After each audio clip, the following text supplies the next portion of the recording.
எப்போ எங்க அம்மா கழுத்துல கட்ட தாலியை அறுத்தியோ அப்போதே நான் சொல்லிருப்பேன்.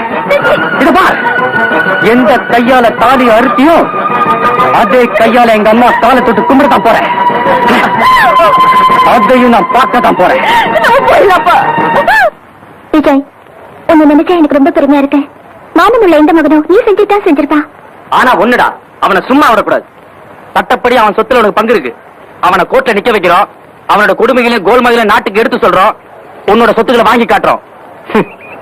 அப்பனே வேண்டாம்னு வந்துட்ட பிறகு அவன் சொத்து காசப்படுறதுக்கு தானே பிச்சைக்காரனா? நேற்றுக்கு ஏன் நீ காலேஜுக்கு வரல? நேற்று எனக்கு பயங்கர ஜுரமா இருந்துச்சு, அதான் வரல. அப்படியா? சரிவா, டாய்லெட்டுக்கு போயிட்டு போலாம். மச்சி, ஃபிகர் டாய்லெட் உள்ள போற மாதிரி இருக்கு. ரொம்ப நாளா நம்மகிட்ட விளையாடிட்டு இருக்கா. இன்னைக்கு நான் கொஞ்சம் விளையாடிட்டு வரேன்.